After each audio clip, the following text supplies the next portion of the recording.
Luka Doncic with the ankle breaker, tumba ang big man ng Houston. Nag-angas-angas na naman si Brooks mga idol, kinaldag tuloy ni Lebron.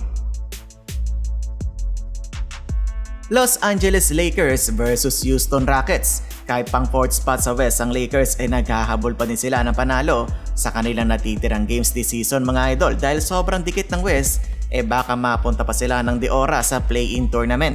Opening frame naka 4-0 start ng Houston pero bumawi agad ng N1 play si Luka Doncic. Dillon Brooks maagang nag-angas, bumawi ng 3-pointer sabay trash talk sa crowd ng LA.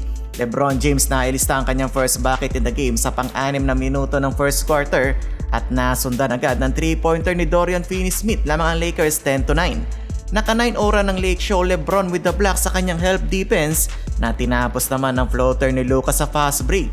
Pagkatapos niyan mga idol ay kitang-kita ang pagod sa 40-year-old na si LBJ. Matagal bago nakascore ang both teams, nakuha ulit ng Rockets ang kalamangan sa tres na Tony VanVleet. 4 na minuto mahigit ang scoring drought ng home team, natapos lang yan sa 3-point basket ni Finney-Smith. Parehong team ang maalat ng shooting mga idol, kaya naman sobrang low scoring quarter, 19-16 lamang ang Houston.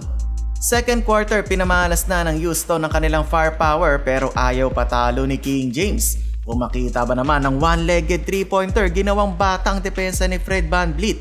Austin Reeves na muwersa na mga idol, what a move in the fast break, nabura ang bantay ni AR. Sobrang alat din ang shooting from downtown ng LA Lakers, tanging si Gabe Vincent na lang ata mga idol ang nakakatres para sa LA. Gabe pasok na naman ang kanyang tres, eto na ang kanyang pangatlong 3-pointer ngayong quarter. Tabla ang laban all 41. Galing pa yon sa behind the back pass ni Luka Magic. Luka binigay sa Lakers ang kalamangan 3-pointer sa harap ng coach ng Rockets pero agad kumounter ng tres si Dillon Brooks. Napawaw bigla ang crowd ng Lakers sa ginawang ankle breaker ni Luka kay Şengün. Tinding ankle break mga idol, na tumba-tumba ang big man ng Houston. Bago ang buzzer ay nagwelga pa sa rep ang buong Lakers dahil nakaramdam ng foul si Luka pero walang pito ang referee. Halftime tabla ang laban all 48. Third period, Dillon Brooks is on fire. Talaga makakarinig ng trash talk ang Lakers kapag naipapasok ni Brooks ang kanyang tira. Luka binata sa poste ang depensa ni VanVleet habang si LeBron James binawian si Brooks mga idol. Minama ang depensa ng villain ng NBA. Tuwang-tuwa tuloy ang bench ng Lakers, too small daw si Dillon Brooks.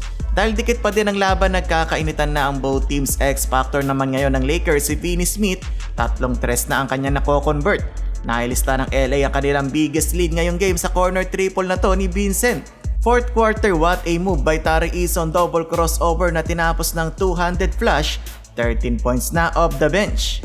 4 na minutong scoring drought ang Lakers, natapos lang yan sa scoop layup ni Doncic. Naging down to the wire ang laban mga idol, nice find by Lebron, libreng-libre sa baseline si Rui for that easy dunk. 8 seconds remaining, clutch block by LeBron James, napa-appear doon si Coach Redick. Ending panalo ang Lakers 104-98.